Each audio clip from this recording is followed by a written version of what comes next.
So till now we have covered the definition of deposit, what is included in deposit and what is not included in the deposits. Okay. Now we know that we have section 73. Okay. We have section 73, we have section 74, 75, 76 and 76A. हमें इसको cover करना है और section 73 ये basically बोलता है कि a company cannot accept deposits from the public. Okay. और यहाँ पे फर्दर बताया हुआ है कि कुछ कंडीशंस को अगर आप फुलफिल करो, देखो पब्लिक से तो आप ले ही नहीं सकते, बट अगर आप कुछ कंडीशंस को फुलफिल कर लो then you can accept the deposits from the members of the company. आप अपने जो कंपनी के मेंबर्स हैं उनसे आप डिपॉजिट्स को एक्सेप्ट कर सकते हो। ऑल्सो यहाँ पे पब्लिक से अगर आपको डिपॉजिट एक्सेप्ट करना है तो ये only certain companies, right. So see there are two things, there are only certain companies जिसको एलिजिबल कंपनी बोलते हैं, they can accept deposit from public. One is this, okay. And as far as the member is concern, any company can do so provided वो section 73 के conditions को fulfil कर ले। आपको ये लॉजिक समझ में आया यहाँ पे? Could you understand this logic? ये आपको लॉजिक पूरा क्लियर हुआ?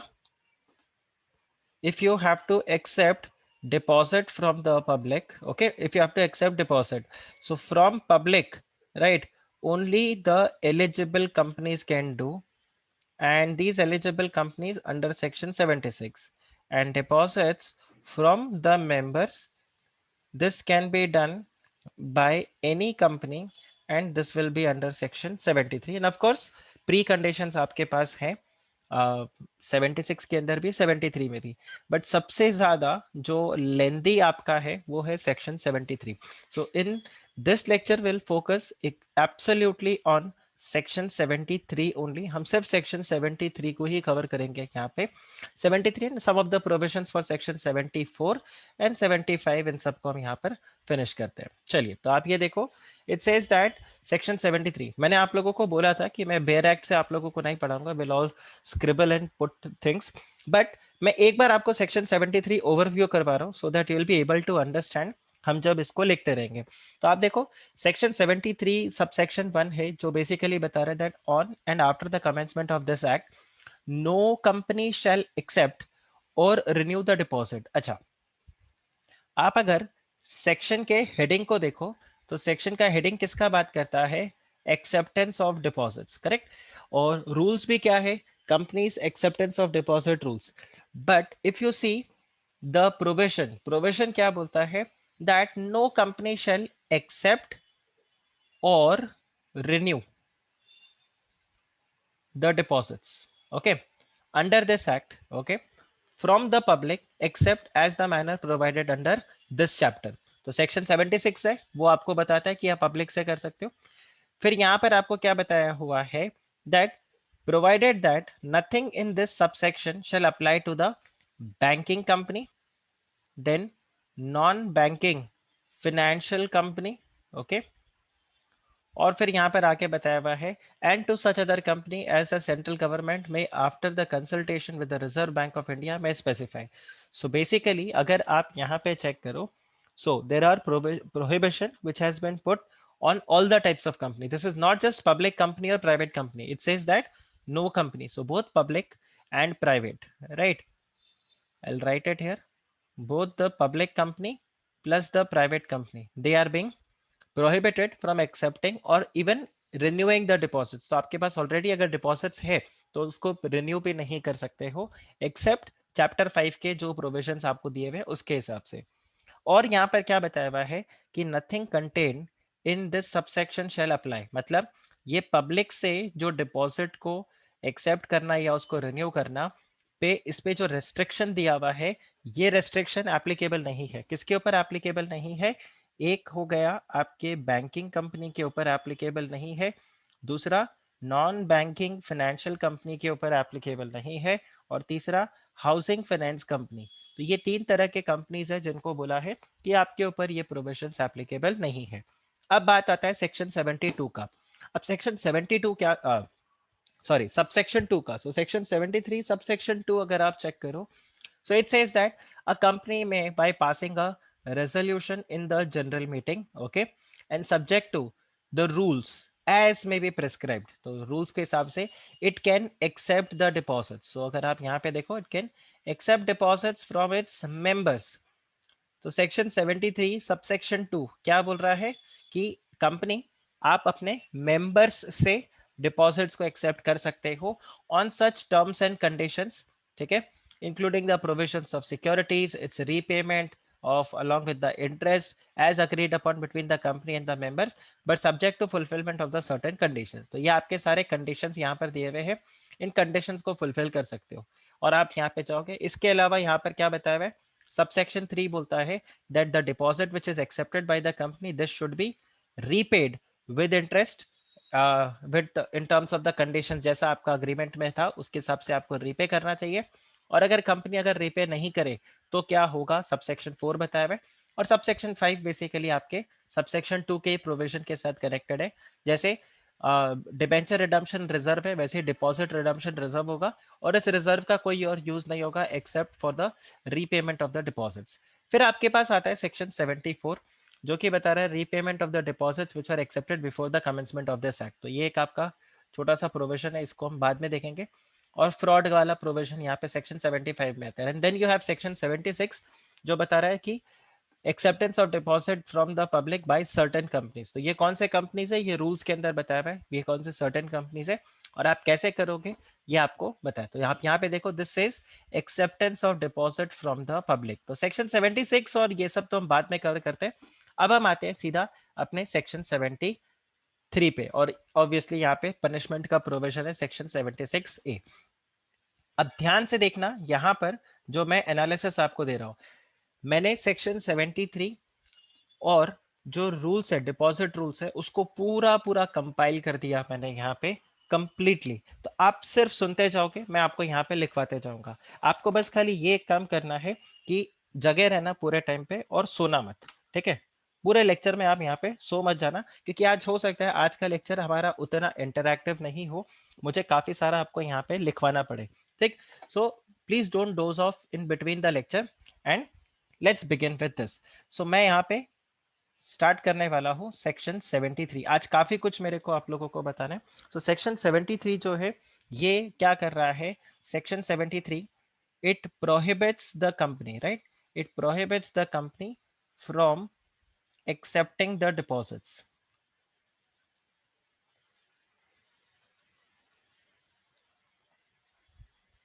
from the public.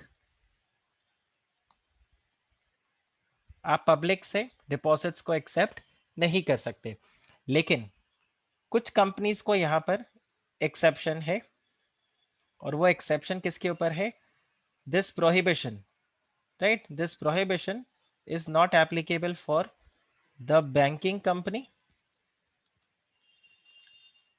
This prohibition is not applicable for the non-banking finance company and this is also not applicable for the housing finance company. इसको HFC भी बोलते हैं, ठीक है. और अगर आपको पब्लिक से डिपॉजिट को एक्सेप्ट करना है, राइट, तो this has to be done as per the provisions. This has to be done as per section 76. So this is the only exception. Otherwise there is a blanket prohibition कि आप public से deposits को accept नहीं कर सकते. फिर आपके पास आता है, सो ये आपका कौन सा था, this is section 73 sub section 1. अब अगर आप यहां पर देखो तो आपके पास आता है section 73 sub section 2. Okay, so this is section 73 sub section 2 जो बेसिकली आपको यहाँ पे क्या बता रहा है, that there are conditions, right, it provides the conditions for accepting deposit, conditions for accepting the deposit from the members. आप अपने मेंबर्स से डिपॉजिट्स को एक्सेप्ट कर सकते हो, लेकिन यहाँ पर काफी सारे कंडीशंस है जिसको आपको फुलफिल करना होगा. देखो पहला कंडीशन तो आपने ऑलरेडी पढ़ लिया था. पहला कंडीशन यहाँ पे क्या था, that the company needs to pass the resolution in the general meeting. So you'll have to pass the resolution in the general meeting, तभी आप इसको एक्सेप्ट कर पाओगे। दूसरा, आपको अगर याद हो डिपॉजिट्स कितने तरीके के होते हैं, मैंने आप लोगों को फर्स्ट लेक्चर में बताया था। How many types of deposits are there? 2 types. कौन से रौनक? करेक्ट, टाइम डिपॉजिट और एक होता है डिमांड डिपॉजिट, राइट। सो टाइम डिपॉजिट क्या होगा कि आपको पैसे कुछ पर्टिकुलर टाइम के बाद मिलेंगे, और डिमांड डिपॉजिट में जब भी आप पैसे मांगोगे आपको यहाँ पर वो मिल जाएगा। सो यहाँ पर कंपनी को क्या बोला गया है, that please do not accept any demand deposit. So no demand deposit, no demand deposit to be accepted. आप डिमांड डिपॉजिट यहां पे एक्सेप्ट किसी भी तरीके से नहीं कर सकते। इसके अलावा टाइम डिपॉजिट के लिए आपको बोला गया है, so you can accept the time deposit. Time deposit can be accepted. अब टाइम डिपॉजिट के अंदर टाइम को डिफाइन करना जरूरी है, यस और नो? ये जो टाइम है इस टाइम को डिफाइन करना जरूरी है। तो ये टाइम को कैसे डिफाइन किया है, आपका टाइम डिपॉजिट जो होगा वो आएगा मिनिमम 6 मंथ्स के लिए टू मैक्सिमम 3 इयर्स। जैसे डिबेंचर्स का टाइम पीरियड क्या होता है? डिबेंचर्स का टाइम पीरियड क्या रहता है? डिबेंचर्स का टाइम पीरियड क्या रहता है रिडीम करने का? Maximum 10 years, right. करेक्ट। सो यहां पर क्या है, मैक्सिमम आपके पास 3 इयर्स है। डिबेंचर्स के लिए क्या कोई मिनिमम टाइम पीरियड दिया हुआ है कि मिनिमम डिबेंचर्स आपको इतने टाइम के लिए इशू करना है? Answer is no, right. But यहां पर आपको बोला हुआ है कि जो टाइम है वो आपका फिक्स कर दिया है कि minimum 6 months and maximum 3 years. अच्छा, इसके अंदर फर्दर और एक्सेप्शन है, और उस एक्सेप्शन में आपको क्या बताया हुआ है कि सपोज करो कोई शॉर्ट टर्म रिक्वायरमेंट के लिए कंपनी ने डिपॉजिट्स को लिया, ठीक है। So if the deposit is to meet the short term requirement, तो यहां पर company can accept deposit only for 3 months, right? So short term requirement, the deposit can be accepted for less than 6 months, right? लेकिन इसके लिए भी कुछ terms and conditions है। अब यहां पर क्या है कि शॉर्ट टर्म रिक्वायरमेंट के लिए अगर आप डिपॉजिट्स को एक्सेप्ट कर रहे हो तो 2 चीजों का ध्यान रखना है। मिनिमम 3 मंथ्स आपका रहेगा, 3 महीने से कम का नहीं हो सकता। दूसरा, आप मैक्सिमम अमाउंट, तो ये तो हो गया आपका टाइम, या इसको मैं बोलूं टेन्योर, और आप मैक्सिमम अमाउंट कितना ले सकते हो? The maximum amount will be 10% of the paid up share capital. आप ये समझ पाओगे? PUSC, paid up share capital plus the free reserves plus the securities premium. इससे ज्यादा आप शॉर्ट टर्म रिक्वायरमेंट के लिए डिपॉजिट को एक्सेप्ट नहीं कर सकते। आप बताओ, ये क्लियर हुआ? सर फुल फॉर्म ही लिखो। देखो मैं फुल फॉर्म इसलिए नहीं लिख रहा बिकॉज फुल फॉर्म में थोड़ा सा स्पेस का इशू आता है। सो आई राइट इट हियर, मैं यहां पर लिख देता हूं, बट आगे आप याद रखना wherever I write PUSC मतलब paid up share capital, FRS free reserve and SP securities premium. Okay, so ये देखो, paid up share capital, this is free reserves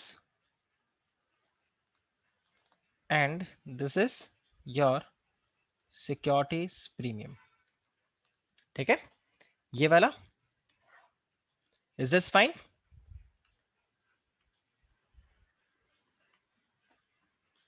okay, so ये शॉर्ट टर्म रिक्वायरमेंट के लिए आप ले सकते हैं। तो अभी तक हमने 3 कंडीशंस को पढ़ा। पहला कंडीशन हमारे लिए क्या था कि company will have to pass the resolution in the general meeting before accepting the deposits. दूसरा यहाँ पे बताया हुआ है कि कंपनी को डिमांड डिपॉजिट एक्सेप्ट नहीं करना, और टाइम डिपॉजिट जो है उसको एक्सेप्ट कर सकते हैं। और टाइम डिपॉजिट के लिए आपको टाइम बताया हुआ मिनिमम 6 मंथ्स मैक्सिमम 3 इयर्स। हालांकि शॉर्ट टर्म रिक्वायरमेंट के लिए आप डिपॉजिट्स को एक्सेप्ट कर सकते हो for less than 3 months, but that will be less than 6 months, वो आपका 3 मंथ्स के लिए रहेगा। और मैक्सिमम अमाउंट आप कितना ले सकते हो in aggregate 10% of the paid up share capital free reserves and securities premium. नहीं, ऐसा जरूरत नहीं है रौनक, मतलब मैं आपको बताऊं, ये ऐसा टर्म्स हो जाएगा कि थोड़े से टाइम बाद आपको ये सब वैसे ही याद होने लग जाएगा। सो दैट्स एब्सोल्युटली फाइन, ठीक है। तो ये आपका पार्ट आ जाता है। फिर अगर आप यहाँ पे देखो तो हम नेक्स्ट कंडीशन की तरफ बढ़ते हैं। तो हमारा जो यहाँ पर नेक्स्ट कंडीशन है वो है ज्वाइंट होल्डर्स के लिए। यहाँ पर डिपॉजिट में क्लियरली बोला हुआ है कि जो भी यहाँ पर डिपॉजिट देगा उसमें not more than 3 joint holders, not more than 3 joint holders,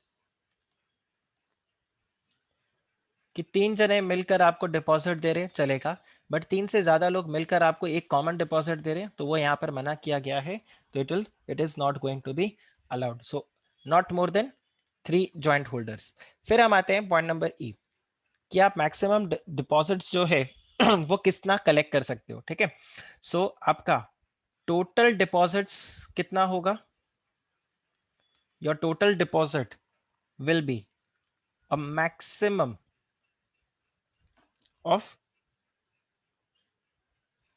35% of the paid up share capital plus free reserves plus securities premium, ठीक है। तो ये आपका मैक्सिमम जा सकता है। अब ध्यान रखना, दिस इज इन एग्रीगेट।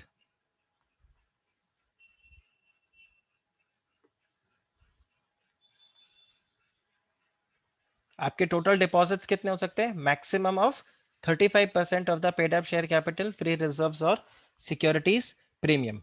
ये नॉर्मल कंपनीज के लिए बताएं। लेकिन फिर अगर आप यहां पे चेक करो तो प्राइवेट कंपनीज के लिए यहां पर एक्सेप्शन है। एक होता है private company, so maximum deposits, this is for all the companies, but maximum deposits for a private company और अ IFSC पब्लिक कंपनी। अब आप पूछोगे सर IFSC क्या होता है? IFSC होता है international financial service centre. This is, इसका फुल फॉर्म आपको एग्जाम में नहीं पूछा जाएगा, बट आपको मैं बता रहा हूं, इंटरनेशनल फाइनेंशियल सर्विस सेंटर। अब इसका मतलब क्या होता है ये आप देख लो। सी, IFSC, क्या आपने स्पेशल इकोनॉमिक जोन के बारे में सुना है? SEZ, क्या आपने स्पेशल इकोनॉमिक जोन के बारे में सुना है? SEZ, हाँ। तो ये आप इस तरह से समझ लो, एक तरीके का SEZ हो गया, ठीक है। तो IFSC जो एरिया है वहां पर जो पब्लिक कंपनीज है वो, और नॉन IFSC या कहीं पर भी प्राइवेट कंपनी, तो चाहे वो IFSC पे हो चाहे वो IFSC पे नहीं हो, इनके लिए एक लिमिट बनाकर आपको दिया है। और इनको क्या बोला है कि ये डिपॉजिट एक्सेप्ट कर सकते हैं up to 100% of their paid up share capital plus the free reserves plus the securities premium. ये समझा? ये समझा? लिमिट समझ में आया?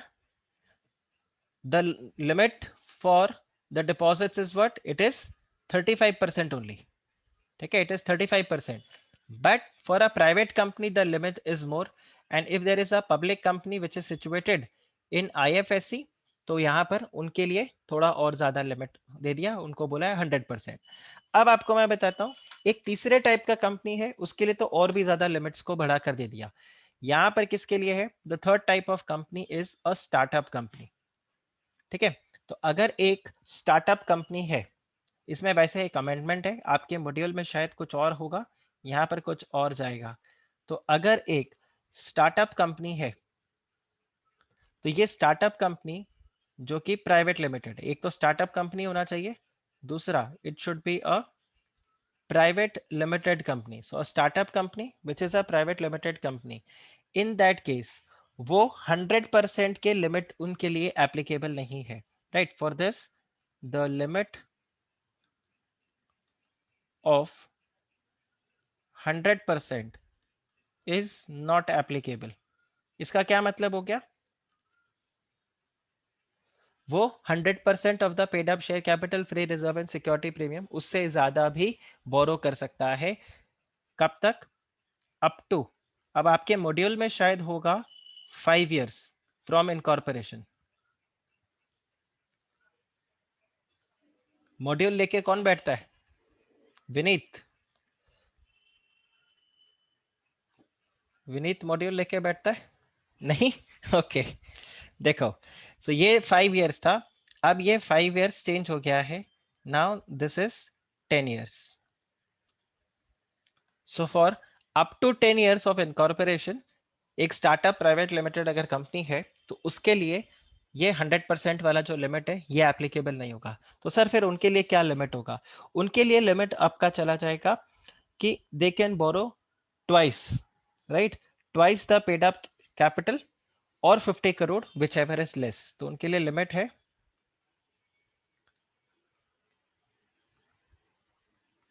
Twice the paid up share capital और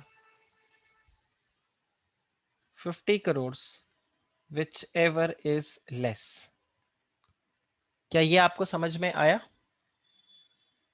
गाइस? ये आपको समझ में आया, राइट? इसके अलावा इसमें एक रेस्ट्रिक्शन और दिया हुआ है कि ये जो प्राइवेट लिमिटेड कंपनी है, ये प्राइवेट लिमिटेड कंपनी किसी का भाई बंधु नहीं होना चाहिए। भाई बंधु से क्या मतलब है? This should not be a subsidiary company और a associate company of any other company, ये अगर नहीं रहना चाहिए। प्लस इसके अलावा इनको एक कंडीशन और बोला है, that there should be no subsisting default, there should be no subsisting default. तो अगर आपने ऑलरेडी डिफॉल्ट करके रखा है तो फिर आपके ऊपर ये रेस्ट्रिक्शंस लग जाएगा। आप बताओ, ये क्लियर हुआ? ये क्लियर हुआ? So for startup company, right, so what is the limit for a startup company? आप बताइए, what is going to be the limit for a startup company? Startup company के लिए क्या लिमिट होगा? एक तो this should be a private company, दूसरा, दूसरा आप बताओ, this should not be associate or subsidiary company, associate or subsidiary company. Prathamesh ने एक पॉइंट बताया कि यहां पर जो लिमिट है, ठीक है, so they can the limit of 100% is not applicable and this is not applicable. Prathamesh ने जैसे बताया 10 years, और यहां पर क्या है, दे can accept deposit. Nemin, Nemin नहीं, अभी किसी ने यहाँ पे बोरो वर्ड यूज किया था। हाँ रौनक, आप बोरो की बजाय आप वर्ड क्या यूज करोगे? They can accept deposits. Okay, accept deposits up to twice the paid up capital or 50 crore whichever is less. ये इतना डिपॉजिट्स यहां पर एक्सेप्ट कर सकते हैं, plus there should be no subsisting default. अगर आपका ऑलरेडी कोई डिफॉल्ट होके रखा है तो आप यहां पर डिपॉजिट्स को एक्सेप्ट नहीं कर पाओगे। Make sense? Does this make sense? इसके अलावा जब ये डिपॉजिट को एक्सेप्ट करेंगे तो इनको DPT3 फॉर्म फाइल करना पड़ेगा, राइट? सो DPT3 ये फाइल किया जाएगा to the ROC, file DPT3 to the ROC। Okay, फिर अगर आप यहाँ पे देखो नेक्स्ट कंडीशन की तरफ अगर हम बढ़े, तो हमारा जो नेक्स्ट कंडीशन यहाँ पे आता है वो है with respect to the issuance of circular. अब आप देखो सर्कुलर को आप समझो क्या होता है। आपने एक चीज नोटिस किया होगा कि जब भी कंपनी को फंड्स रेज करने हैं तो उनको प्रोस्पेक्टस देना पड़ता है या प्राइवेट प्लेसमेंट डॉक्यूमेंट देना होता है। ऐसा होता है कि नहीं? ऐसा होता है ना? प्राइवेट प्लेसमेंट डॉक्यूमेंट या प्रोस्पेक्टस कुछ ना कुछ तो इशू करना होगा। जहां पर बेसिकली आप कंपनी को क्या करोगे, कंपनी के बारे में बताओगे. So there will be an invitation to offer, then there will be offer, then company is going to accept the offer. यहाँ पर भी ऑलमोस्ट वैसा ही सीन रहेगा. यहाँ पर क्या होगा, कंपनी जो है वो एक सर्कुलर इशू करेगा अपने मेंबर्स को. ठीक है, see it is going to like this. So you have invitation to offer. Invitation to offer will be followed by offer, and that offer would be then accepted. Correct. अब invitation to offer यहाँ पर क्या होगा with respect to deposits, यहाँ पर आ जाएगा आपका circular. ठीक है, this circular is going to be issued by the company. Based on this circular, the members are going to offer कि हाँ हम अपना डिपॉजिट्स आपको यहाँ पे देना चाहते हैं. ठीक है, अब ये जो डिपॉजिट्स यहाँ पर फिर मेंबर्स देंगे, और जब ये अपना डिपॉजिट्स इधर एक्सेप्ट हो जाएगा, एक्सेप्ट होने के बाद में आपको यहाँ पर डिपॉजिट सर्टिफिकेट इशू कर दिया जाएगा. So company is going to accept the deposit, और यहाँ पर जो मैंने आपको जैसे बताया डिपॉजिट सर्टिफिकेट जो रहेगा वो यहाँ पर इनको इशू कर दिया जाएगा. अब बताओ, is this clear? Is this clear? Right. So basically मैं यहाँ पे रख देता हूँ. तो ये this is the application of deposit. Members will make the application of deposit. Company उनके डिपॉजिट को एक्सेप्ट करेगा और यहाँ पे उनको इशू कर देगा डिपॉजिट रिसीट, जो कि क्या बन जाएगा, एक कंक्लूसिव प्रूफ कि देखो ये ट्रांजैक्शन इनके बीच में हुआ है. ठीक है, अब जैसे हमने पढ़ा था what should be the content of the prospectus. ठीक है, same way we are going to study about the content of this circular and what all provisions we need to comply with respect to the circular. तो मेरा जो पूरा clause F है वो पूरा clause F किसके ऊपर जाएगा, इन्विटेशन टू ऑफर सर्कुलर के ऊपर ही जाता है. ठीक है, अब देखो सर्कुलर के लिए यहाँ पर क्या बताया हुआ है. अब ये जो सर्कुलर होगा, this circular will be sent to all the members. ठीक है, the circular will be sent to all the members. Okay, और ये मेंबर्स को आप कैसे भेजोगे, this will be sent via registered post, or you can send this via speed post, or you can send this via electronic mode. आप ये इसको यहाँ पर भेज सकते हो. इसके अलावा ये जो सर्कुलर है, this circular will also be placed on the website of the company.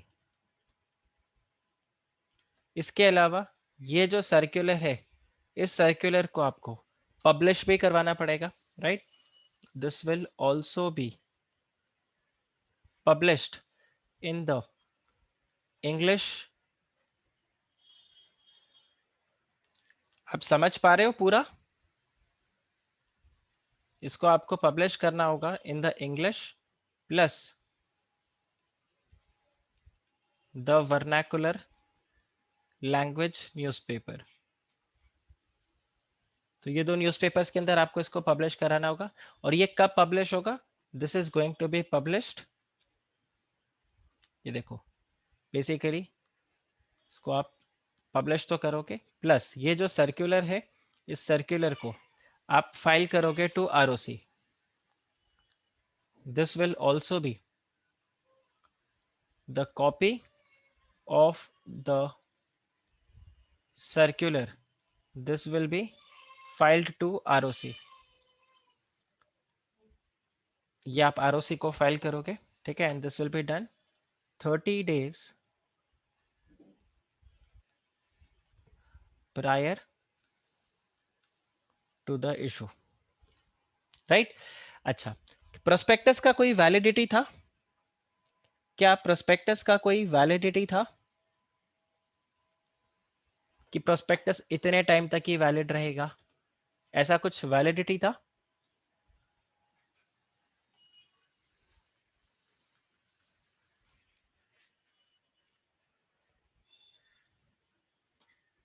याद करो। सलोनी ने लिखा है 90 डेज। ओके, ऋतिक 90 डेज, रौनक 90 डेज के बाद क्वेश्चन मार्क डाल रहा है, मतलब वो कंफर्म कर रहा है। 1 ईयर, धवल बोल रहा है 1 ईयर। ओके,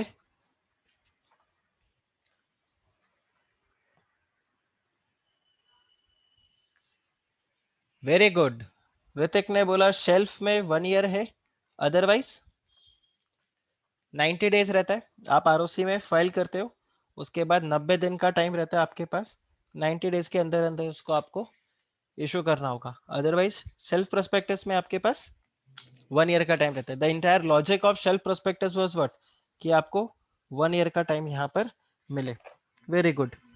तो यहाँ पर इस जो सर्कुलर आप इशू कर रहे हो, ये सर्कुलर का भी वैलिडिटी है, और ये सर्कुलर का वैलिडिटी कितना रहेगा? This will B 6 months from the closure of the financial year in which it was issued.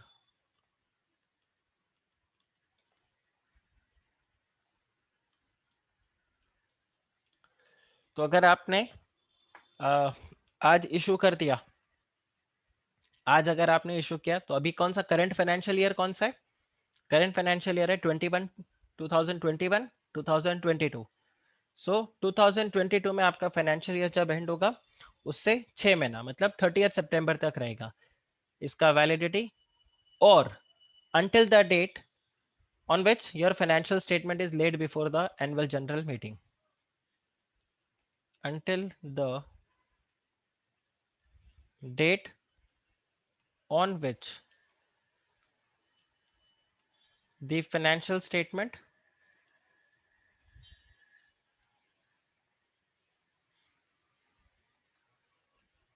is laid before the AGM। ठीक है, ये आपका इसका वैलिडिटी रहेगा। ध्यान रखना, ये सब आपके अलग अलग एमसीक्यू क्वेश्चन में बन सकता है। इसके अलावा आपको यहाँ पर एक डिपॉजिट स्कीम तैयार करना होगा, द डिपॉजिट स्कीम। अब डिपॉजिट स्कीम का क्या मतलब होता है? देखो, जैसे आप क्लास ऑफ डिबेंचर्स इशू करते हो, तो आपके उसमें टर्म्स एंड कंडीशंस वो सब पूरा डालते हो, वैसे डिपॉजिट स्कीम में भी आपका रहेगा, जिसमें आप यहाँ पर क्या बताओगे? You will provide that what type of deposit it is. ठीक है, आप मुझे यहाँ पे बता सकते हो टाइप से क्या मतलब है? टाइप ऑफ डिपॉजिट से क्या मतलब है? देखो, टाइम और डिमांड दो ही तरह के डिपॉजिट थे। डिमांड डिपॉजिट तो आप ले नहीं सकते हो, तो फिर यहाँ पे टाइप ऑफ डिपॉजिट में क्या आएगा? कितने टाइम तक? तो ड्यूरेशन आ गया नहीं।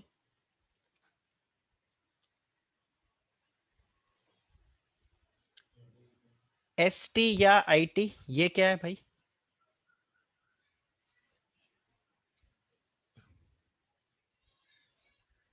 एस टी या I T, L T, I T, I don't know what it is. Long term या शॉर्ट टर्म? नहीं। बाप रे बाप, लॉन्ग टर्म शॉर्ट टर्म नहीं।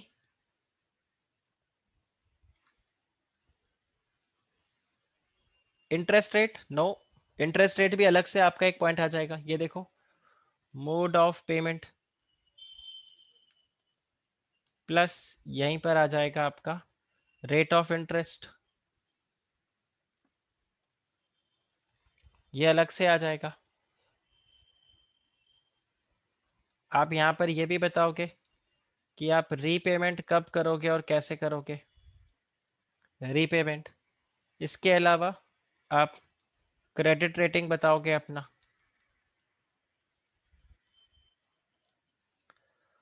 और आप बताओगे यहाँ पर है कि ये जो डिबेंच डिपॉजिट्स है, ये सिक्योर्ड है या अनसिक्योर्ड है। ओके, मैं इसी का वेट कर रहा था। और अगर सिक्योर्ड है तो फिर आपने किसके ऊपर चार्ज जो क्रिएट करके रखा है उसके डिटेल्स, चार्ज के डिटेल्स आप यहाँ पर पूरा बताओगे। आप बताइए, is this clear? Is this clear? Right, तो ये आप डिपॉजिट स्कीम एक तैयार करोगे, उसमें आप बताओगे। इसके अलावा आप और डिटेल्स दोगे। What will be the details? Your details of outstanding deposits, जो आपके अभी करंट डिपॉजिट्स चल रहे हैं उसका आपने यहाँ पर पूरा डिटेल देना होगा। इसमें आप क्या बताओगे कि क्या आउटस्टैंडिंग अमाउंट है, अभी तक का कितना डिपॉजिट्स आपका है। इसके अलावा आप ये बताओगे कि जो करंट डिपॉजिट्स है उसमें क्या रेट ऑफ इंटरेस्ट आप पे करते हो।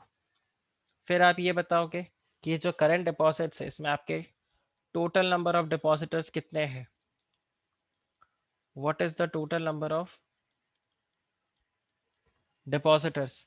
और आपने ये बताना होगा कि क्या आपने कोई डिफॉल्ट किया है या नहीं। राइट, अगर आपने डिपॉजिट्स में कोई डिफॉल्ट किया या नहीं। इसके अलावा आप क्या करोगे, ये सब आपको मैं किस में बता रहा हूँ, all this we are understanding in the circular only. हम सिर्फ सर्क्यूलर के अंदर देख रहे हैं, ये सब सर्क्यूलर के अंदर के कंटेंट्स है।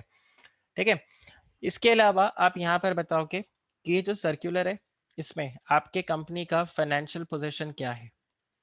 You will also mention about the financial position of the company.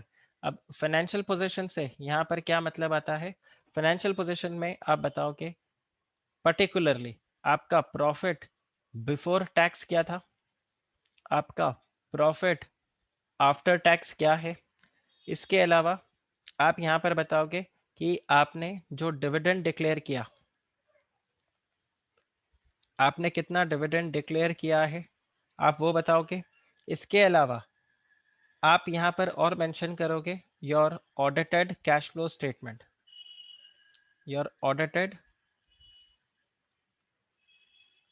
Cash flow statement आप ये भी मेंशन करोगे। इसके अलावा आप यहाँ पर दोगे summary of the financial position, ये आपका जनरल फाइनेंशियल पोजीशन का समरी जाएगा।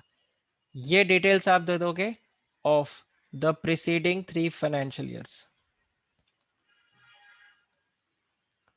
पिछले 3 साल का आप ये पूरा डिटेल्स दोगे यहाँ पे। Okay guys, this is clear, right? अच्छा, अब बात आया डिफॉल्ट का। तो अब देखो, डिफॉल्ट से रिलेटेड एक और पॉइंट है कि यहाँ पर एक रेस्ट्रिक्शन रहता है कि अगर कंपनी ने डिफॉल्ट कर दिया तो कंपनी डिपॉजिट्स को इशू नहीं कर सकता। देखो, ये वैसे मैं अलग से एक पॉइंट आपको बताऊंगा, तो आप डिफॉल्ट के साथ वैसे भी कनेक्ट करोगे, बट यहाँ पर आपको एक सर्टिफिकेट भी इशू करना होगा। मतलब इसी के अंदर आपका जाएगा, एक डिक्लेरेशन जाएगा कंपनी की तरफ से। There will be a declaration by the company that company ने डिफॉल्ट नहीं किया है, there has been no default,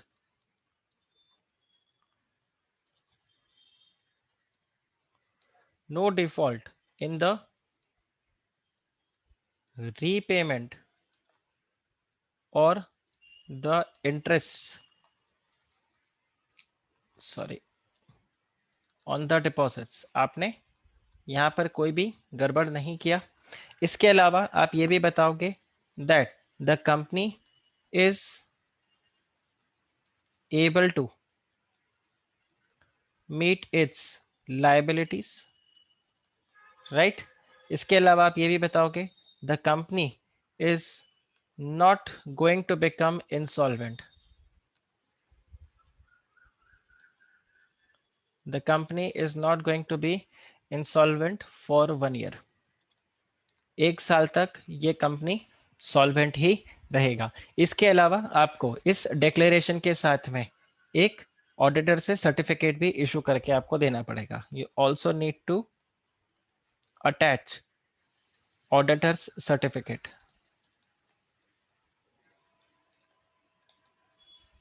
और कौन सा ऑडिटर? कंपनी का स्टैट्यूटरी ऑडिटर, तो ये स्टैट्यूटरी ऑडिटर का एक सर्टिफिकेट आपका जाएगा and this would go in form DPT-1। ठीक है, ये आपको बताना पड़ेगा कि आपने कोई यहाँ पर डिफॉल्ट नहीं किया, और अगर आपने डिफॉल्ट किया तो 5 साल हो चुके हैं उस डिफॉल्ट को ठीक करे हुए। तो ये सारा कंटेंट आपका होता है किसका, this is your content for the deposit, जो सर्कुलर आपका रहेगा।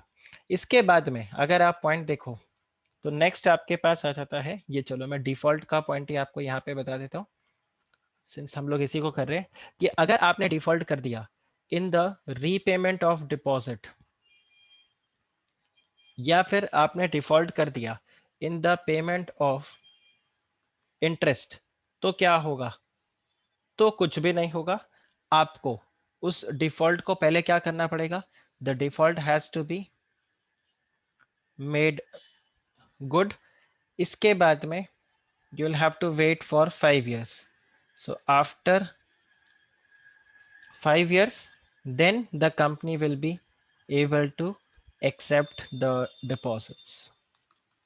तो ये आपका 5 साल का कूलिंग पीरियड हो गया। तो आप अगर इसको टाइमलाइन में बताओ तो ये देखो, ये कंपनी ने एक्सेप्ट किया डिपॉजिट्स, उसके बाद ये कंपनी ने डिफॉल्ट, ये डिफॉल्ट को कंपनी ने कर दिया गुड।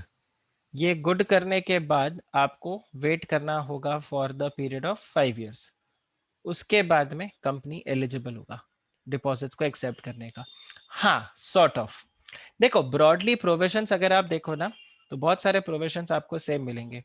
सो यहां से लेके यहां तक नो एक्सेप्टिंग डिपॉजिट्स, ये वाले पीरियड में नॉट अलाउड। और इसी बात का स्टैट्यूटरी ऑडिटर जो होगा वो आपको सर्टिफिकेट इशू करके देगा, इसी बात का कि आपने अगर डिफॉल्ट किया था तो 5 साल हो गए, right. So if defaulted, right, या तो वो बताएगा that there was no default, और अगर डिफॉल्ट किया तो 5 years have elapsed।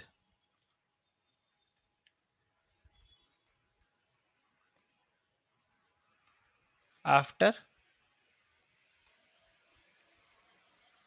Making good, default को ठीक करने के बाद 5 साल का टाइम पीरियड निकल चुका है। ठीक है guys, is this clear,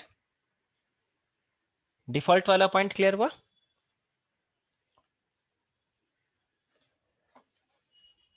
okay, till now समझ में आ रहा है प्रोविजन, राइट। फिर हम देखते हैं यहां पे हमारे पास नेक्स्ट कंडीशन क्या है। नेक्स्ट कंडीशन जैसे मैंने आप लोगों को बताया कि आपको यहां पर डिपॉजिट रीपेमेंट रिजर्व मेंटेन करना होगा।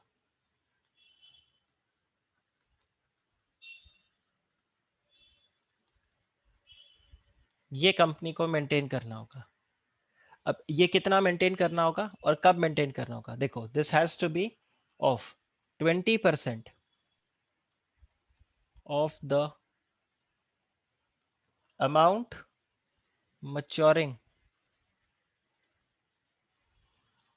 During the financial year,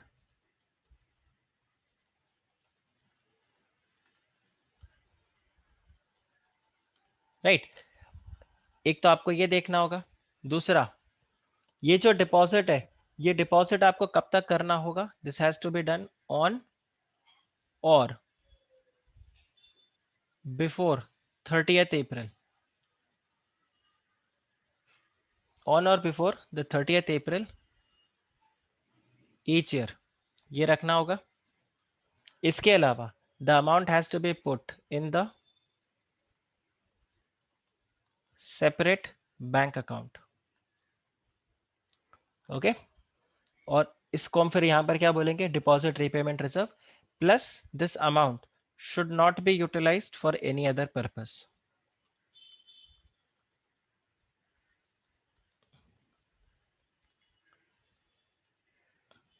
except for the repayment of deposits. Sorted.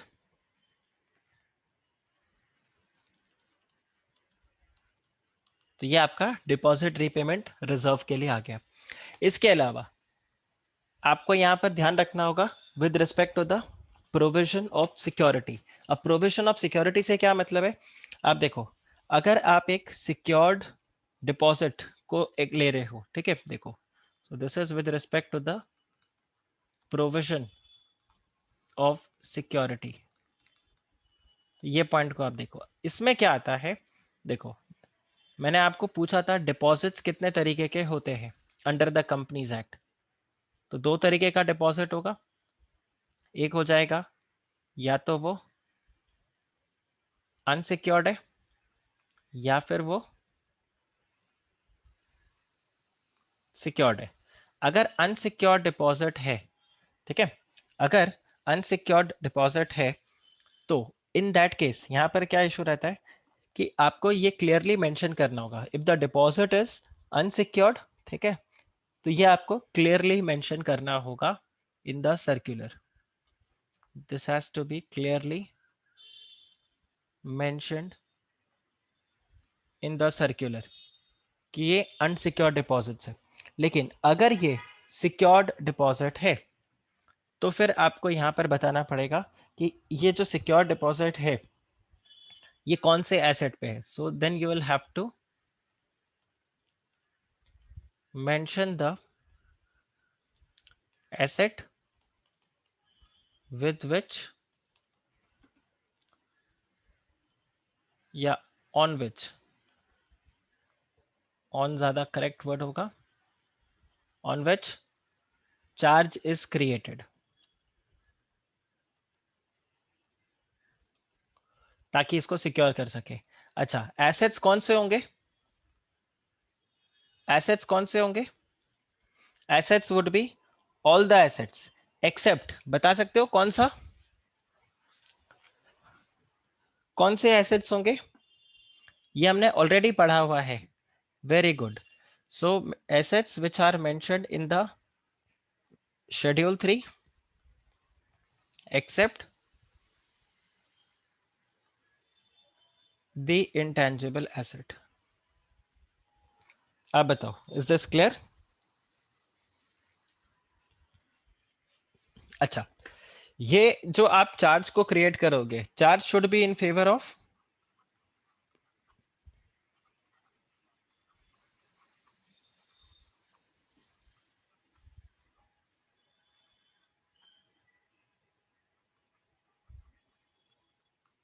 Charge should be in the favour of trustees. अभी हम आगे पढ़ेंगे, यहां पे ट्रस्टी को भी अपॉइंट करना होगा, ट्रस्टी ऑफ डिपॉजिटर्स। ये जो ट्रस्टी होगा, इस ट्रस्टी के फेवर पे ये सारा का सारा अमाउंट रहेगा। और आपको इनफैक्ट ये जो ट्रस्टी है, इस ट्रस्टी को अपॉइंट भी करना पड़ेगा। कब? This trustee has to be appointed before you issue the circular. Right, चलो, तो मैं यहाँ पे ट्रस्टीज के लिए भी आपको पॉइंट बता देता हूँ। This will be in the favour of the trustee. अब ट्रस्टी से रिलेटेड अगर आपको पॉइंट बताओ, तो company will have to appoint one or more trustee,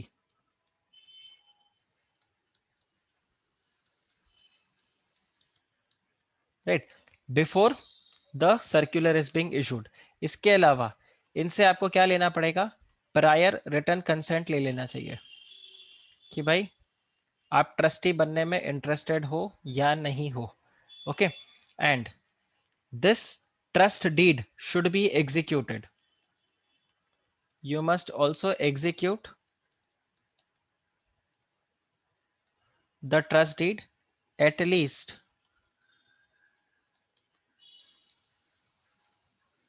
7 days before issuing the circular.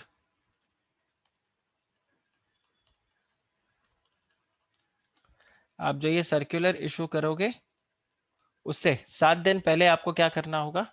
ये ट्रस्ट डीड को एग्जीक्यूट करना होगा, and this will be executed in form DPT 2।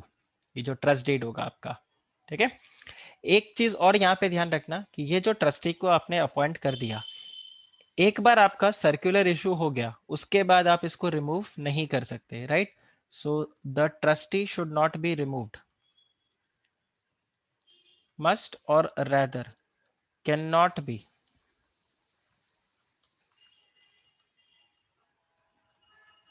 it cannot be removed before the expiry of the term.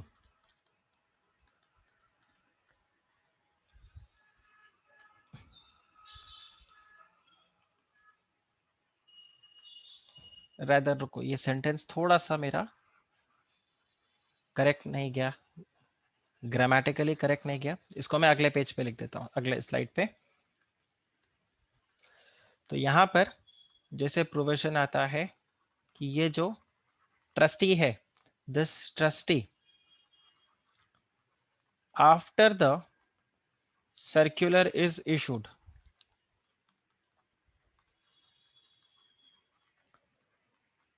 cannot be removed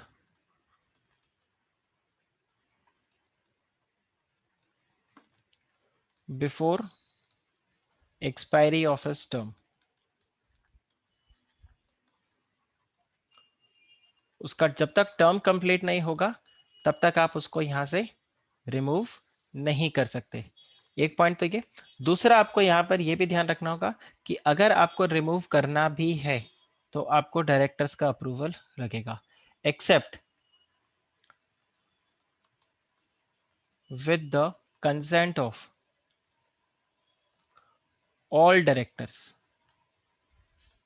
accept with the consent of all the directors of the company. और अगर company में कोई independent director है, अच्छा, all directors of the company in the meeting only, ऐसा भी नहीं कि आप डायरेक्टर्स के पास एक एक करके जाओ। देखो, डायरेक्टर्स से अगर रेजोल्यूशन पास करवाना है ना, तो दो तरीका होता है। देखो, अगर आपको बोर्ड रेजोल्यूशन पास करवाना है तो दो तरीके से हो सकता है। एक तो आप बोर्ड मीटिंग कंडक्ट करो, ठीक है, फिर उसमें क्या होगा, ये आपका टेबल है, यहाँ पर सारे के सारे डायरेक्टर्स बैठेंगे और अपना अपना वोट डालेंगे एंड रेजोल्यूशन पास होगा। एक होता है जिसको हम बोलते हैं सर्क्यूलर रेजोल्यूशन। सर्क्यूलर में क्या होता है, ये एक बंदा है, ठीक है, let's say the company secretary of the company, वो जाएगा एक डायरेक्टर के पास, उससे साइन करवाएगा, फिर दूसरे डायरेक्टर के पास जाएगा, पूरी स्टोरी सुनाएगा, साइन करवाएगा, फिर तीसरे डायरेक्टर के पास जाएगा, फिर वहाँ पे साइन करवाएगा, फिर चौथे डायरेक्टर के पास जाएगा, फिर उससे साइन करवाएगा। तो ये हो गया सर्कुलर, मतलब ये सब एक साथ एक मीटिंग में नहीं आएंगे, आप इंडिविजुअली जाके यहाँ पे साइन करोगे। और मीटिंग अगर होगा तो all directors will be present और फिर एक साथ ये रिजॉल्व करके बोलेंगे whether we vote in favour और वी वोट अगेंस्ट। आया समझ में? ये पॉइंट आया समझ में? तो यहां पर अगर आपको इसको रिमूव करना है तो आपको मीटिंग ही कंडक्ट करना होगा। और अगर कंपनी में इंडिपेंडेंट डायरेक्टर है तो वहां पर at least one independent director should be present. कम से कम एक इंडिपेंडेंट डायरेक्टर वहां पर प्रेजेंट होना पड़ेगा। ओके, ये पॉइंट क्लियर हुआ? एक चीज और इसमें आप कवर कर लो कि कुछ लोग हैं जिनको बोला गया है कि देखो भाई, आप ट्रस्टी नहीं बन सकते, so who can not be appointed as trustee.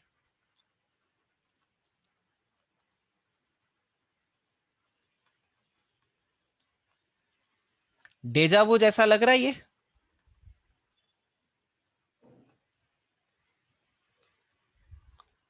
ये डेजावू जैसा लग रहा है। डिबेंचर्स में भी ऑलमोस्ट ऐसा सही प्रोविजन था, है कि नहीं? तो यहां पर आप देखो, एक तो देखो कौन कौन नहीं हो सकता, the directors of the company, इसके अलावा द केएमपी, इसके अलावा the officers of the company और द एम्प्लॉय। अब देखो यहां पर तीन चार चीजें आ जाएंगी, company, holding company, subsidiary company, associate company, और इनफैक्ट यहां पे एक और आ जाएगा डिपॉजिटर, जो पैसा डिपॉजिट कर रहा है उसका डायरेक्टर, केएमपी ऑफिसर या एम्प्लॉय वो नहीं आएगा. If the person has any material pecuniary relationship with the company.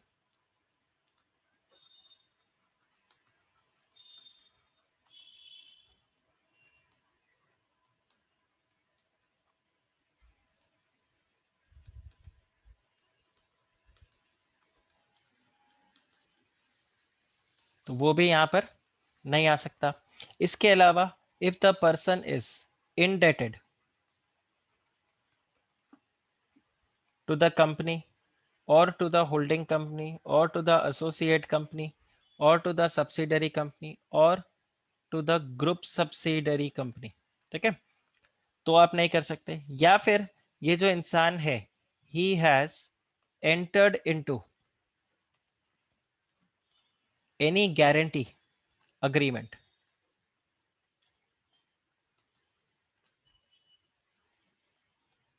अगर ये इंसान कोई गारंटी अग्रीमेंट के अंदर या गारंटी अरेंजमेंट के अंदर एंटर कर चुका है with respect to the deposits, right,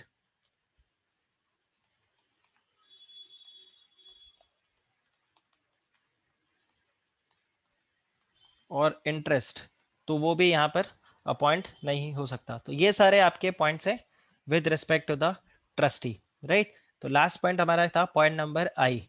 अब हम देखते हैं पॉइंट नंबर जे. यहां तक क्लियर है आप लोगों को गाइस? यहां तक सारे पॉइंट्स क्लियर हैं आप लोगों को, राइट? देखो थोड़ा सा लेंदी है, बट अब जब इसके बाद में हम सेक्शन 73 पढ़ेंगे तो आपको पूरा क्रिस्टल क्लियर होगा, क्योंकि मैंने रूल्स के भी सारे पॉइंट यहाँ पर डाल दिए. तो अब पॉइंट नंबर जे अगर आप देखोगे, जैसे मैंने आपको बताया था, सर्कुलर इशू होगा, उस सर्कुलर के बेसिस पे एप्लीकेशन जाएगा, right. Application of deposit will be made by the members. The application of deposit will be made by the members of the company. अब आप मेरे को एक बात बताओ, ये जो मेंबर्स डिपॉजिट का एप्लीकेशन देंगे, ठीक है, मेंबर्स जो डिपॉजिट का एप्लीकेशन देंगे, क्या इसमें कोई डिक्लेरेशन इनको देना होगा? देखो मैंने आपको अभी तक इसके बारे में बताया नहीं, but I just want to see कि आपने डिपॉजिट का डेफिनेशन कितने अच्छे से पढ़ा है. क्या ये जो डिक्लेरेशन है, रूल क्या बोलता है? That company can accept deposit only when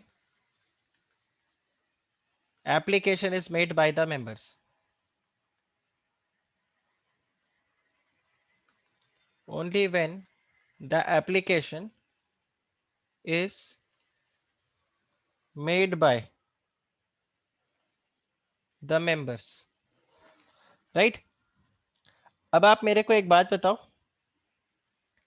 क्या किसी तरीके का इसमें कोई डिक्लेरेशन देना पड़ सकता है?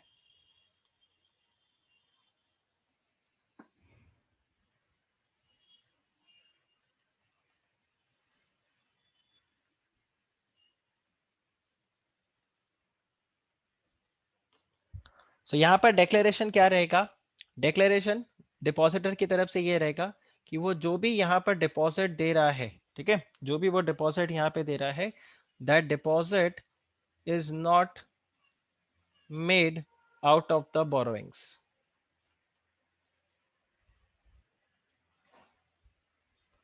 वो उसका खुद का पैसा है, उसने बोरोइंग्स से, यहां से किसी से भी पैसा बोरो नहीं किया. अरे बताओ, ये क्लियर हुआ? ये क्लियर हुआ, राइट. फिर अगर आप यहां पर देखते हो तो नेक्स्ट पॉइंट आपका आ जाएगा deposit receipt. So this is more like your certificate, right. Deposit receipt. तो अगर आप डिपॉजिट रिसिप्ट का यहां पर चेक करो तो इसमें क्या आता है कि जब कंपनी ने डिपॉजिट को एक्सेप्ट कर लिया, ठीक है, तो जैसे शेयर सर्टिफिकेट्स इशू किया जाता है, वैसे यहाँ पर डिपॉजिट रिसिप्ट्स को यहाँ पर इशू किया जाएगा. So this has to be issued by the company within 21 days of accepting the deposits.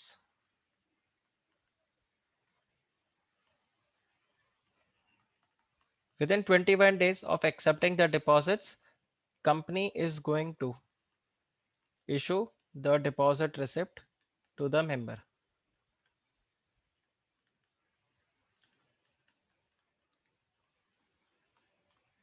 या आपको डिपॉजिट रिसिप्ट यहाँ पर इशू करना होगा, राइट। अब इस डिपॉजिट रिसिप्ट के अंदर क्या क्या कंटेंट होंगे, अब आप ये भी देख लो।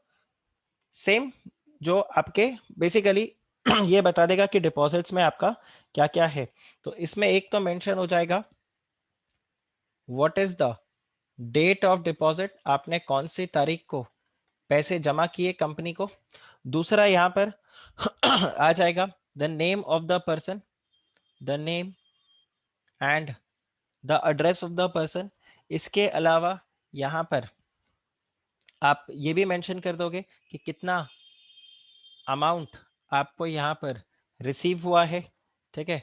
Then what is going to be the rate of interest जो आप यहाँ पर पे करोगे। और इसके अलावा ये आपका रीपेमेंट के लिए ड्यू कब है, ड्यू फॉर रीपेमेंट, ये आपको यहाँ पर मेंशन करना होगा, राइट। फिर आ जाता है कि कंपनी को एक रजिस्टर मेंटेन करना पड़ेगा, register for deposits.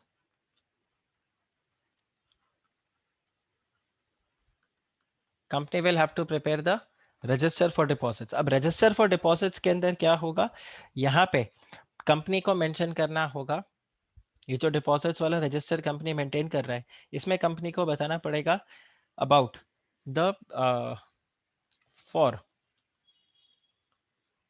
Each deposit scheme, right. उनको मेंशन करना पड़ेगा the name and the address of depositors.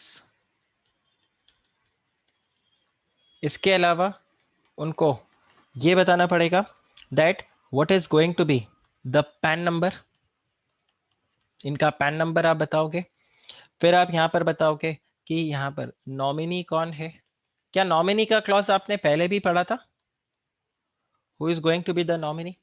फिर जैसे शेयर सर्टिफिकेट नंबर होता है वैसे ही आपका डिपॉजिट रिसीव्ड नंबर आपका रहेगा, this is going to be the unique number. Nominee कहाँ पढ़ा आपने फिर, चलो वेरी गुड, अगर आपको याद है नॉमिनी कहाँ पर पढ़ा था, date and the duration of receipt of deposit, किस दिन आपको डिपॉजिट मिला और कितने टाइम के लिए, शेयर्स वाले चैप्टर में। हाँ, एक तो नॉमिनी क्लॉज आपने ओपीसी में पढ़ा था और एक था सेक्शन 72 जो कि डिलीटेड है आपके सिलेबस में, यस और नो, राइट। तो ये आपका डेट आप बताओगे किस दिन आपको मिला, आपका क्या ड्यूरेशन है यहाँ पे, right. When it is due for the repayment, redemption तो नहीं, but when it is due for repayment, ये डिपॉजिट आपको कब रीपे करना है। इसके अलावा आप रेट ऑफ इंटरेस्ट जो आपका रहेगा, ये तो कॉमन ही है आपका, what is going to be the rate of interest, आप ये मेंशन करोगे। और अगर आपने सिक्योर करके रखा है तो पर्टिकुलर्स ऑफ द चार्ज,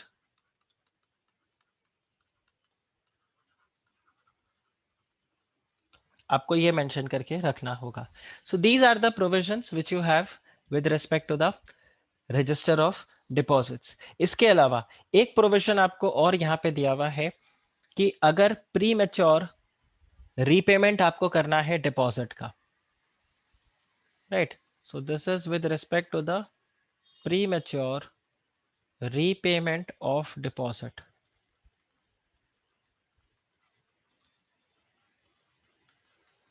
अब premature repayment of deposit कैसे होगा, अब इसका क्या मतलब हुआ, क्या देखो, आपका टेन्योर था लेट्स से 18 मंथ्स का डिपॉजिट का, लेकिन सपोज करो 10 महीने बाद जो डिपॉजिटर है वो बोल रहा है यार मुझे ये पैसा, मुझे मेरा पैसा रिटर्न करो, तो क्या आप रिटर्न कर सकते हो, तो यहाँ पर आंसर है यस।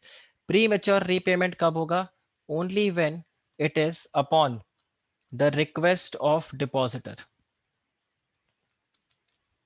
जो आपका डिपॉजिटर है वो आपको रिक्वेस्ट करेगा on or before the maturity.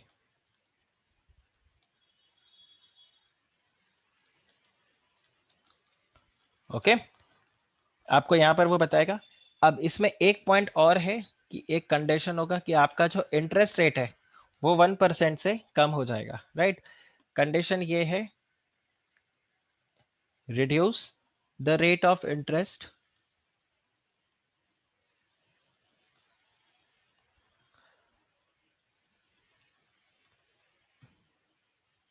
Payable by 1%। 1% से आपका रेट ऑफ इंटरेस्ट जो है वो यहाँ पर रिड्यूस हो जाएगा। आप बताओ, इसके ऊपर आप रेट ऑफ इंटरेस्ट पे नहीं कर सकते। सो 12% था, तो आपको फिर 11% के हिसाब से इंटरेस्ट यहाँ पर पे किया जाएगा। आप बताओ, इज दिस क्लियर? ये एक प्री पेमेंट हो गया आपका। इसके अलावा यहाँ पर आप ये देख लो कि आपका एनुअल रिपोर्टिंग, अगर आपका एनुअल रिपोर्टिंग, तो एनुअल रिपोर्टिंग के लिए यहाँ पर ये आ जाता है कि हर साल कंपनी को एक तो अपने फाइनेंशियल स्टेटमेंट्स में डिस्क्लोज करना पड़ेगा कि हमारे पास कितने डिपॉजिट्स हैं। इसके अलावा कंपनी को ये भी बताना पड़ेगा कि हर साल आरओसी को फाइल करना है, राइट। तो इसमें दो पॉइंट्स आ जाता है, that each year on or before 30th June, right, on or before 30th June, company to file to ROC form DPT3। DPT3 form जो है वो आप यहाँ पर फाइल करोगे, जिसमें आप इंफॉर्मेशन क्या दोगे, with respect to the deposits as on 31st March. 31st March तक आपके पास क्या डिपॉजिट्स थे उसको आप यहाँ पर सबमिट करोगे। इसके अलावा अगर आप एक पब्लिक कंपनी हो, if you are a public company, then in that case आपको यहाँ पर अपने फाइनेंशियल स्टेटमेंट्स में डिस्क्लोज करना पड़ेगा what is the amount of deposit that you have received from the directors. Amount of deposits which are received from the directors। ठीक है, वो तो चाहे पब्लिक हो चाहे प्राइवेट हो, राइट। पब्लिक कंपनी तो ये डिस्क्लोज करेगा, और प्राइवेट कंपनी क्या डिस्क्लोज करेगा,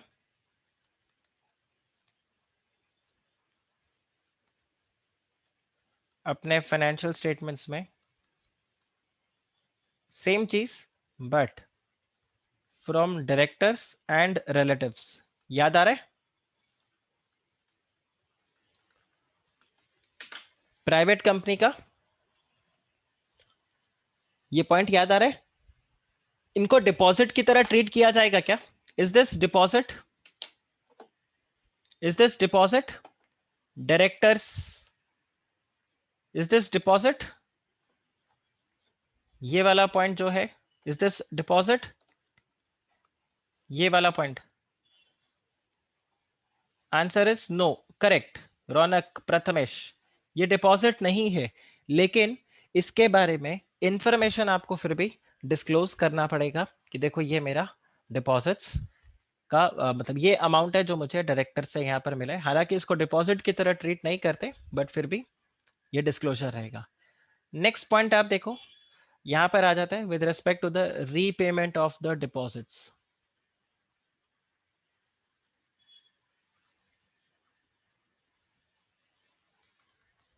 इनफैक्ट यहाँ पे रिन्यूअल का भी पॉइंट आ जाता है। ध्यान से अगर आप चेक करो तो जैसे मैंने आपको बताया था, हेडिंग बात करता है री एक्सेप्टेंस ऑफ डिपॉजिट, और मेन प्रोविजन जो बात करता है वो रीपेमेंट, एक्सेप्टेंस और रिन्यूअल के बारे में भी बात करता है। तो यहाँ पर वही बताया हुआ है कि जो भी आपको डिपॉजिट्स यहाँ पर मिला है, ठीक है, whatever deposits have been received, it has to be repaid as per the, मतलब it has to be repaid or refunded, basically it has to be refunded along with the interest as per the terms of acceptance. आपने जिन शर्तों पे deposits को accept किया था, उन deposits को आप उन्हीं शर्त पे रिटर्न करोगे, आपको रीपे वहां पर करना होगा। लास्ट पॉइंट यहां पर जो आपके पास आ जाता है कि सर क्या होगा अगर यहां पर डिफॉल्ट हो गया तो, what if the company defaults, what are the remedies which are available with the deposit holder. देखो यहां पर कुछ भी नहीं है, जैसे ही डिफॉल्ट होगा तो यहाँ पे जो डिपॉजिट होल्डर है, राइट, जो डिपॉजिटर है, ठीक है, ट्रस्टी को पकड़ो। ट्रस्टी से भी ज्यादा मैं यहाँ पे आपको बोलूंगा, ये जो डिपॉजिटर है, depositor will approach tribunal. Depositor NCLT के पास जाएगा और उसके बाद एनसीएलटी ऑर्डर पास करेगा एज इट थिंग्स फिट। तो यहाँ पर ऑर्डर क्या पास हो सकता है, देखो एनसीएलटी ऑर्डर पास कर सकता है कि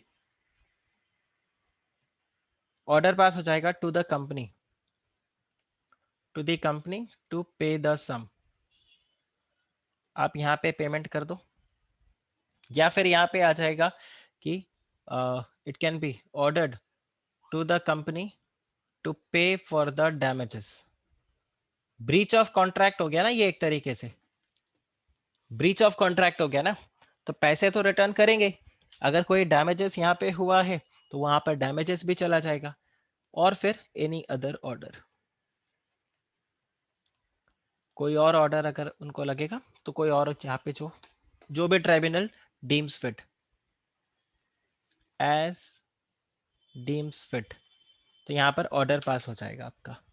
आप बताइए क्या ये आप लोगों को क्लियर हुआ गाइस? क्या आप लोगों को ये क्लियर हुआ?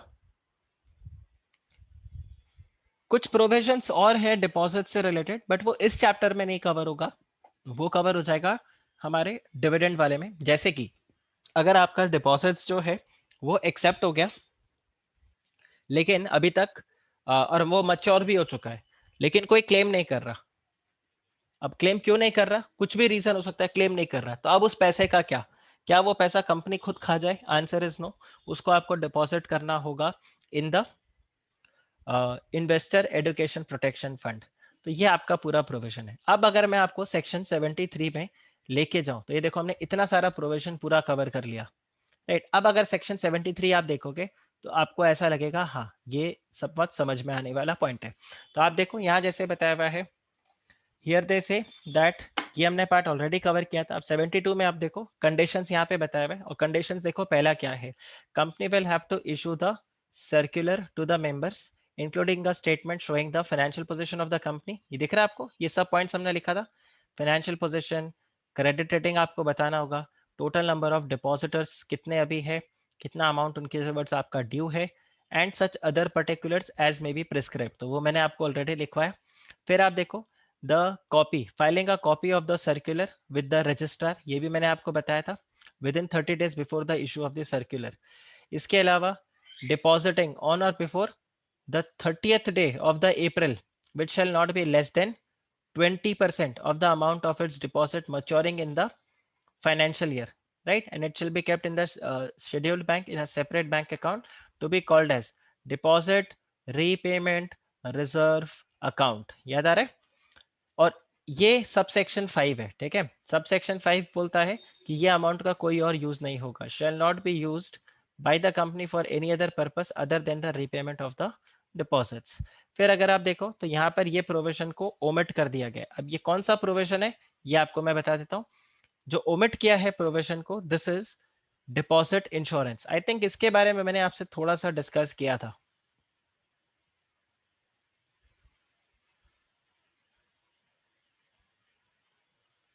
डिपॉजिट इंश्योरेंस, क्या इसके बारे में मैंने डिस्कस किया था? मैंने आपको बताया था, प्रोविजन लेकर आए थे, जे जे ईरानी कमेटी के अंदर इन्होंने रेकमेंड किया था कि डिपॉजिट इंश्योरेंस को आप इंक्लूड करो, इसको इंक्लूड भी कर दिया था। लेकिन फिर पता चला कि डिपॉजिट इंश्योरेंस के लिए कोई कंपनी नहीं है जो इंश्योरेंस को, जो डिपॉजिट है उसको इंश्योर करे।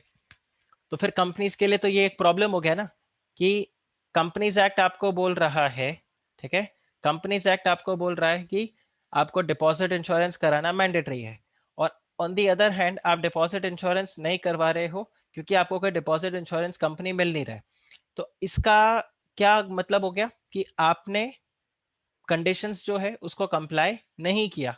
सिंपल सी बात यही है। देखो मैं आपको एक सिंपल पॉइंट बताता हूँ। रिमेंबर लिमिटेड लायबिलिटी पार्टनरशिप के अंदर जो पार्टनरशिप अग्रीमेंट होता था, एलएलपी अग्रीमेंट, वो आरओसी को फाइल करना होता था within 30 days after the incorporation. याद है?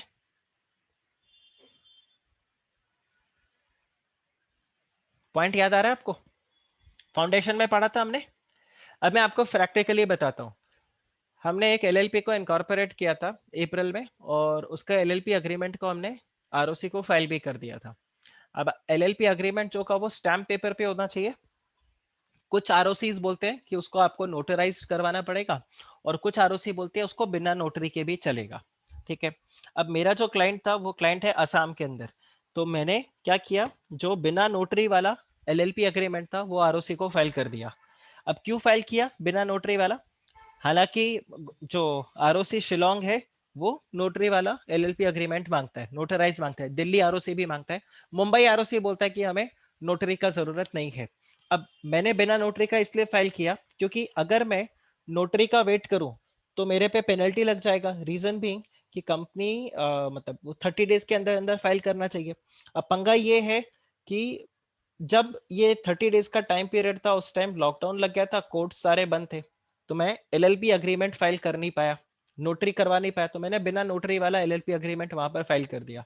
अब आप समझ रहे हो किस टाइप का सिचुएशन हो गया कि अगर मैं अग्रीमेंट को फाइल नहीं करूं तो मैं डिफॉल्टिंग कैटेगरी में फॉल कर रहा हूं, और अगर मैं बिना नोटरी वाला फाइल कर दूं तो भी वो वायलेशन हो रहा है। आया? तो कंपनी को बोला है कि आप अगर डिपॉजिट एक्सेप्ट कर रहे हो तो आपको डिपॉजिट इंश्योरेंस कराना जरूरी है। अब पंगा ये है, डिपॉजिट इंश्योरेंस कराने वाला कोई कंपनी आपको नहीं मिल रहा, इसकी वजह से आप डिपॉजिट इंश्योरेंस करवा नहीं पा रहे हो।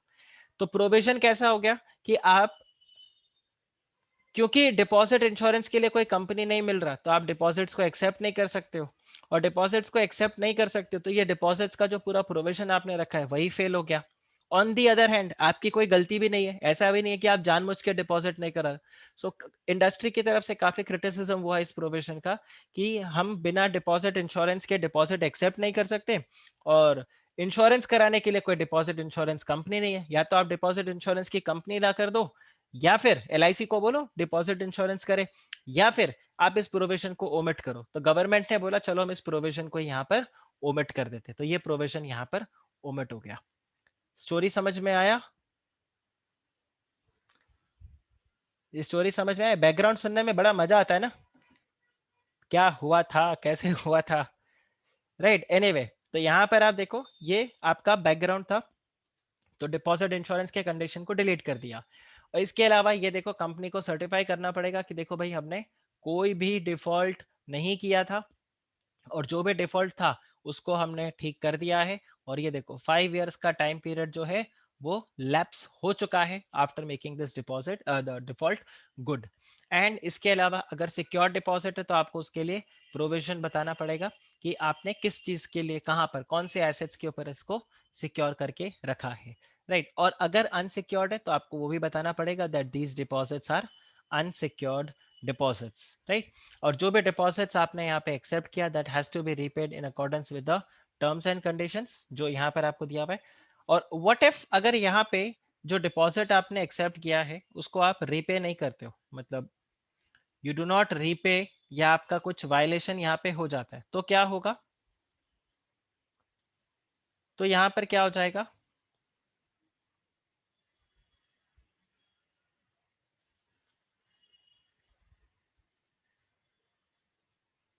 तो यहाँ पर क्या हो जाएगा?